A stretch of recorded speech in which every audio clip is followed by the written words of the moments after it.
Anne çok geçmiş olsun. Allah işinizi gücünüzü rast getirsin. Çok korktuk. Çok kötüydü. Komşularımız enkaz altında kaldı.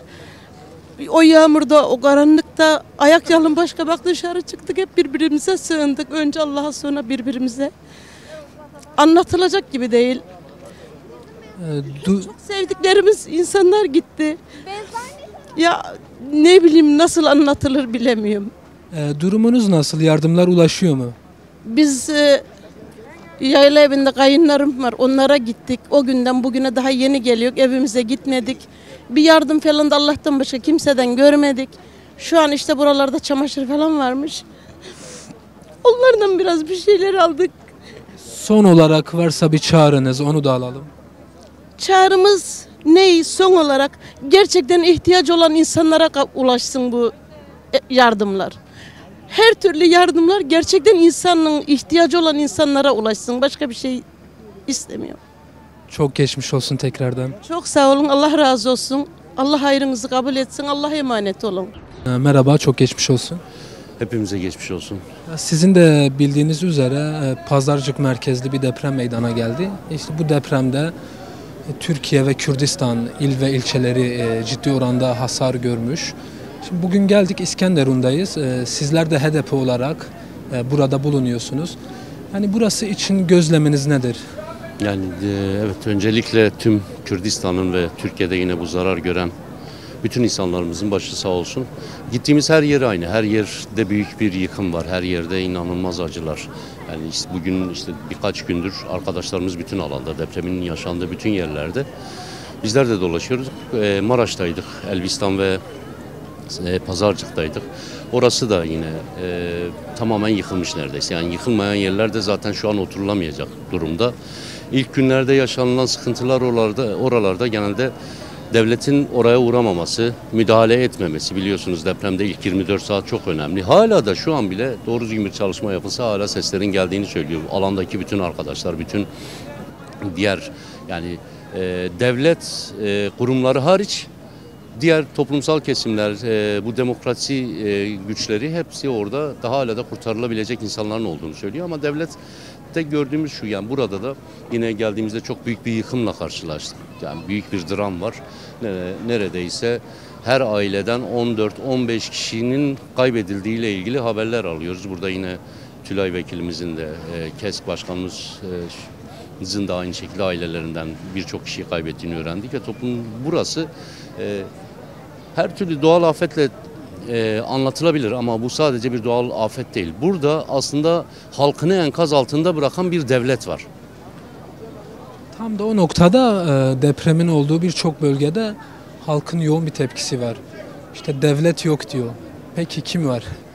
Ya burada devlet dışında işte toplumun, aslında devlet her ne kadar toplumu kutuplaştırmaya çalışsa da, her ne kadar o sivil toplumu, yerel yönetimleri bitirmeye çalışsa da, bütün gücünü bu yönlü kullansa da yine bu depremde gördüğümüz şey toplumsal dayanışmanın bir türlü bitirilemediği. Devlet tarafından her ne kadar çaba harcansa da bunun bitirilemediği. Evet, toplum var. Türkiye'nin her yerinden, özellikle Kürdistan'dan ve Türkiye'nin diğer bölgelerinden burada dayanışmak için inanılmaz bir çaba harcanıyor.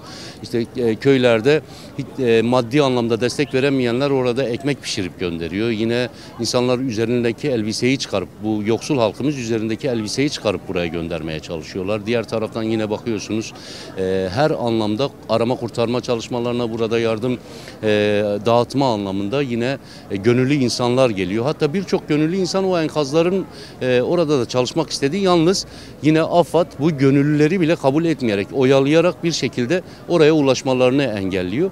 Devletin bundan çok farklı bir şey yapmasını da beklemiyorduk. Bu 20 yıldır sadece AKP-MHP hükümeti toplumu kutuplaştırıcı bir siyasetle, toplumu yoksullaştırarak kendine bağımlı hale getirmek istedi.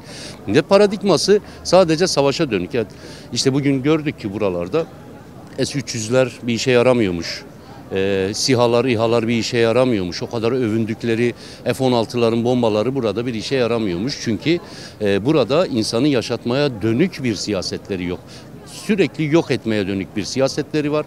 Rojava'yı ben nasıl yok ederim, Kürtlerin kazanımlarını nasıl yok ederim, bunun için toplumun, o yoksulların kaynaklarını nasıl savaşa aktarırım üzerinden hep düşündükleri için bugün işte devlet burada hem kendisini hem de halkını enkaz altında bıraktı.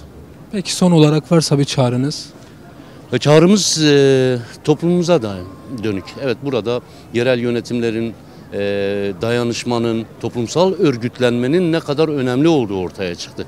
Bu hükümetin toplumu hiçe sayan, örgütlenmesini hiçe sayan, iradesini hiçe sayan savaşçı anlayışının toplumu gün be gün soykırıma, yok olmaya ittiğini görüyoruz. Bu politikandan başka bir şey de beklemek mümkün değil. O dolayısıyla toplumsal örgütlenmenin, o toplumun birlikte hareket ederek dayanışma ağlarını oluşturmanın ne kadar önemli olduğunu gördük. Her ne kadar bugün engellemeler çıkarmak isteseler de, ne kadar bunu üstünü kapatmaya çalışsalar da hem demokrasi güçleri hem de toplumsal kesimler, yani sivil toplum örgütlerinden tutun da bütün toplumsal kesimlere birlikte burada bizler el ele vererek, dayanışarak halkımızın acılarını ancak dindirebiliriz. Evet, büyük bir yıkım var ama bundan sonrasını örmek bizim elimizde. İlk yapmamız gereken de bu savaş ve güvenlikçi politikalardan başka hiçbir gücü olmayan